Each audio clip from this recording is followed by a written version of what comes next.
Naruto দুনিয়ার কোটি ভক্তের হৃদয়ে। কিন্তু এটা জানেন কি, প্রথম দিকে এই গল্পটা বাতিল হয়ে যাচ্ছিল প্রায়। এক কিশোর নিনজার অদম্য স্বপ্ন, একসময় এক ব্যর্থ শিল্পীর হতাশার প্রতিচ্ছবি ছিল। আজ সে হোকাগে, কিন্তু তার আগে সে ছিল এক ব্যর্থতায় ভরা মানুষ। এই হলো মাসাশি কিশিমোটোর সেই না বলা গল্প। বারবার ব্যর্থ হওয়ার পরও কিভাবে তিনি এক বিশাল কিংবদন্তি তৈরি করলেন। আমাদের এই যাত্রা শুরু হচ্ছে জাপানের একটি শান্ত গ্রাম থেকে, যেখানে তার সংগ্রাম শুরু হয়েছিল। ছোটবেলা থেকেই তার একমাত্র কাজ ছিল ছবি আঁকা। কিন্তু তার স্বপ্নের পথে সবচেয়ে বড় বাধা হয়ে দাঁড়িয়েছিল এক বিশাল ছায়া। সেটা হলো বিশ্ববিখ্যাত মাঙ্গা ড্রাগন বল। কিশিমোটো আকিরা তোরিয়ামার ড্রাগন বলের ভক্ত ছিলেন। তিনি এত বেশি অনুকরণ করতে শুরু করলেন যে একসময় নিজেই ভয় পেয়ে গেলেন। তার নিজের আঁকা গল্পের কোনো আলাদা পরিচয় নেই।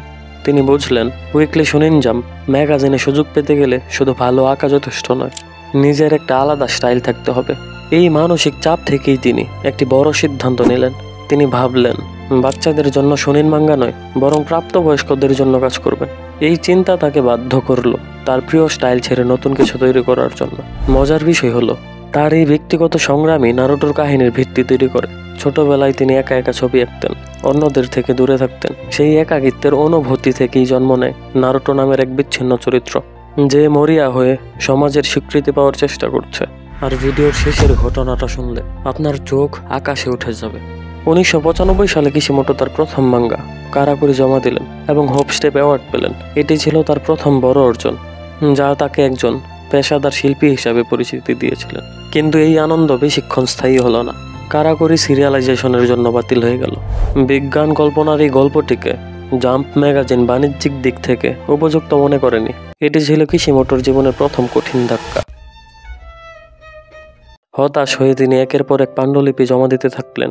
বেসবল নিয়ে ইয়াকিও, মাফিয়া নিয়ে মারিও, কিন্তু সবই ব্যর্থ হলো। এই ব্যর্থতাগুলো থেকেই তিনি শিখলেন, গল্পে আবেগ থাকা সত্ত্বেও তা যেন বাজারের চাহিদা অনুযায়ী সঠিক কাঠামো পায়। যখন কিশিমোটো পুরোপুরি হাল ছেড়ে দিতে চাইছিলেন, তখন তার জীবনে এলেন সম্পাদক কুসুকি ইয়াহাগি। ইয়াহাগি তাকে বুঝালেন, ছেড়ে দিও না, শেষবারের মতো চেষ্টা করো। ইয়াহাগি জানতেন তারা ড্রাগন বলের জনপ্রিয়তার সঙ্গে পাল্লা দিতে পারবে না। তাই তিনি কিশিমোটোকে পরামর্শ দিলেন, আবেগ বা গল্পের গভীরতা নয়, বরং অ্যাকশন এবং ভিন্ন ধরনের থিম নিয়ে আমরা প্রতিযোগিতা করব। সম্পাদকের কথা মতো কিশিমোটো এমন একটি থিম বেছে নিলেন যা তাকে ড্রাগন বলের প্রভাব থেকে পুরোপুরি মুক্ত করবে, নিনজা। এই নিনজা থিমটি তাকে অ্যাকশনের জন্য নতুন উপায় দিল, যেমন হাতের সংকেত দিয়ে জুৎসু তৈরি করা। 1997 সালে তৈরি হলো নতুন ওয়ানশট নারুটো। তবে তখনও নারুটোর চরিত্রে একটি গুরুত্বপূর্ণ খুঁত ছিল। প্রথমে নারুটো নিনজা হেডব্যান্ডের বদলে চোখে চশমা পরত। এটিই ছিল ইয়াহাগির সেরা পরামর্শগুলোর একটি। তিনি চশমা সরিয়ে হেডব্যান্ড ব্যবহার করতে বললেন। কেন? কারণ চশমা শুধু একজন দুষ্টু ছেলেকেই বোঝায়, কিন্তু হেডব্যান্ড, নিনজা হেডব্যান্ড হলো একটি গ্রাম, অনুগত্য এবং হোকাগে হওয়ার স্বপ্নের প্রতীক। এই ছোট পরিবর্তনের ফলে নারুটো তার লক্ষ্যে এবং গ্রামের প্রতি দায়বদ্ধ হয়ে গেল। বাতিল হতে চলা গল্পটিকে সিরিয়ালাইজেশনের জন্য সঠিক ভিত্তি তৈরি করে দিল। 1999 সালে যখন নারুটো প্রকাশিত হলো, তখন এর সাফল্যের মূলে ছিল নারুটো উজুমাকির গভীর একাকিত্ব। গ্রামে তার দেহে থাকা ভয়ঙ্কর নাইনটেল ফক্সের কারণে সবাই তাকে ভয় পেত এবং এড়িয়ে চলত। কিশিমোটোর নিজের জীবনেও একসময় এই বিচ্ছিন্নতাই ছিল। তাই তিনি নারুটোকে এমন একটা স্বপ্ন দেখালেন যা একাকিত্বকে জয় করতে পারে।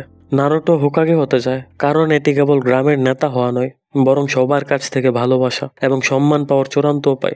এই একাকিত্বের বিরুদ্ধে নারুটোর একমাত্র অস্ত্র ছিল তার অটল বিশ্বাস, কখনো হার না মানা। এটিই তার জীবনের মূল মন্ত্র, তার নিনজা ওয়ে।